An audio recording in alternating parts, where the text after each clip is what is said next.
Thank you for tuning in. Let's start with The Call of Cthulhu by H.P. Lovecraft, published in Weird Tales, 1928. The Horror in Clay. Hmm.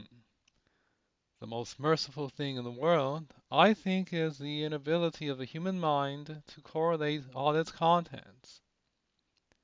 We live on a placid island of ignorance in the midst of black seas of infinity. It was not meant that we should voyage far. The sciences, each straining in its own direction, have hitherto harmed us little. But some day the piecing together of disassociated knowledge will open up such terrifying vistas of reality and of our frightful position therein that we shall either go mad from the revelation or flee from the deadly light into the peace and safety of the new dark age. Hmm. Ah, the Theosophists have guessed at the awesome grandeur of the cosmic cycle. Okay, let's get rid of this. Oh wow, why is that there? Excuse me. This is a work in progress. Start again. The Theosophists have guessed at the awesome grandeur of the cosmic cycle wherein our world and human race form transient incidents. They have hinted at the strange survivals in terms. Okay, so he's just rambling about esotericness. Let's begin the story. So something about, to my knowledge, the theme began in the winter of 1926-27 with the death of my great uncle George Gammell, Angle Professor Emeritus of Semitic Languages at Brown University, Providence, Rhode Island.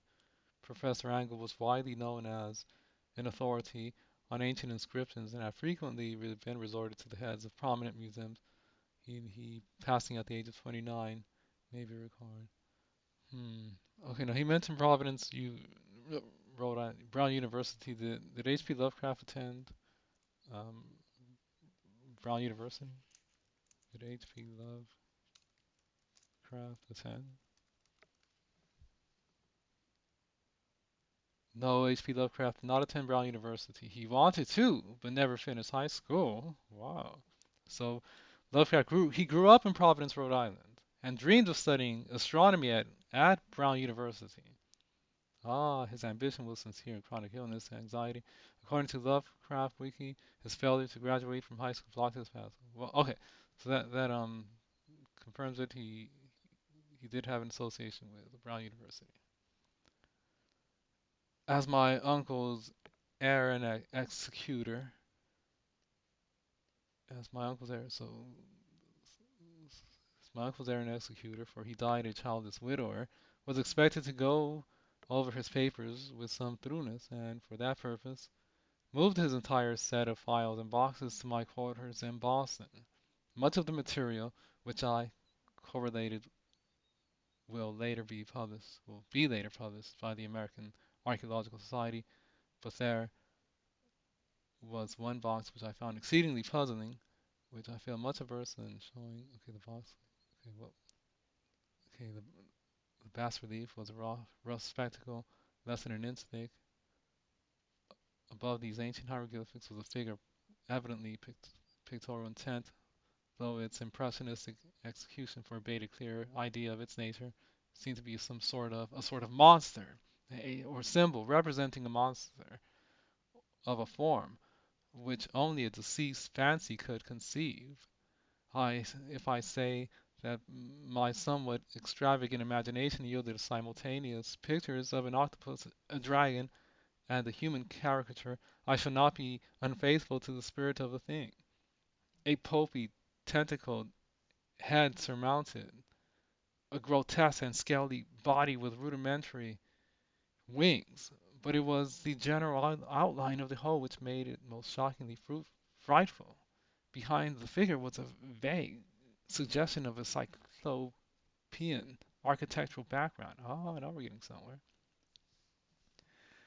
The writing accompanying this oddity was, aside from a stack of press cuttings in Professor Angle's most recent hand, and made no pretense to literary style.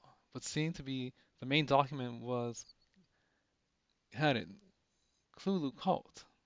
Cthulhu Cult characters painstakingly printed to avoid erroneous reading of a word so unheard of. Okay, now Cthulhu,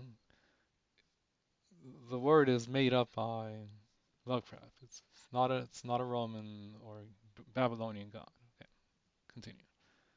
This manuscript was divided into two sections.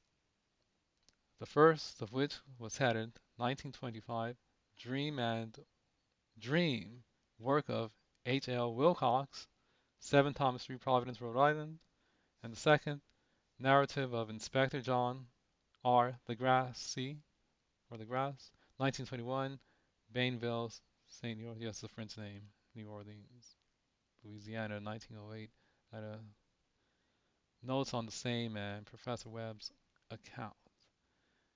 The other manuscript papers were all brief notes, some of them accounts of the queer dreams of different persons, some of them citations from theosophical books and magazines, notably W. Scott Eliot's Atlantis and Lost Samaria. Is that a real book?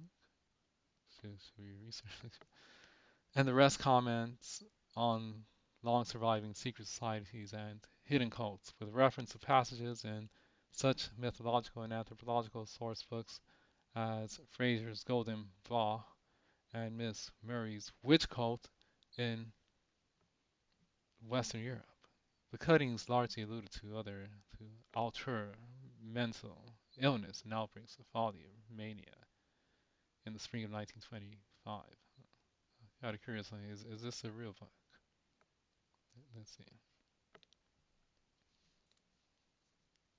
W. Scott Ellis Lancelot Samaria is a theosophical work combining two earlier books, The Story of Atlantis, 1896, and Lost Lamara, 1904. Yes, the present that present a clairvoyant history of two mythical prehistoric civilizations. Huh. It was a W. Scott Elliot was a theosophist and amateur historian. So yes, they are real books. Just read here. The first half of the principal manuscript told a very particular tale. It appears that on March 1st, 1925, a thin, dark man of neurotic and excited aspect had caught upon Professor Angle bearing the singular clay bas relief, which was then exceedingly damp and fresh. His card bore the name Henry Anthony Wilcox. My uncle had recognized him as the youngest son of an excellent family slightly unknown to him. Hmm. Okay, so we have research. How long is the story? It's not very long, to be honest. It doesn't appear to be very long. Let's see, where's it in? Madness from the sea. Mystery derelict found at sea. Vigilant rise with the helpless armed. New Zealand yacht tow. Survivor dead man found abroad. Tale of desperate. Something about a boat. Living man clutching a horrible item. Unknown height. It's definitely a horror story. Christiana Johan's voyage had begun as he told to the Vice Admiralty the Emma, a ballast cleared Auckland. Is that New Zealand? See, significant horror. See where does it end? Okay, is that the end of it? Yes, that's the end of it. Let's see. Let's read a bit. That was all. After that, Johansen only brooded over the idol in the cabin and attended to a few matters of food for himself and the laughing maniac by his side. He did not try to navigate after the boat. Tartarus? Why is Tartarus?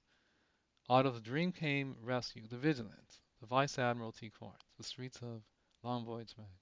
The death would be from, not really, Is it worth reading? Not so sure. There's so many other books to read. Let's see if we can find anything. Because something about dreams. Why? The mystery of dreams. And the hints of old Castro about the sunken star, born old ones, and their coming reign, their faithful cult, and the mastery of dreams. I was tottering on the brink of cosmic horrors beyond man's powers to bear. The siege of the mankind. So, great deal of superstition, mysticism here. Well, should we keep reading? Madness from the sea. Professor, call the visiting professor. Huh. Well, to be honest, I'm not so sure it's. But we'll stop here. Thank you for listening.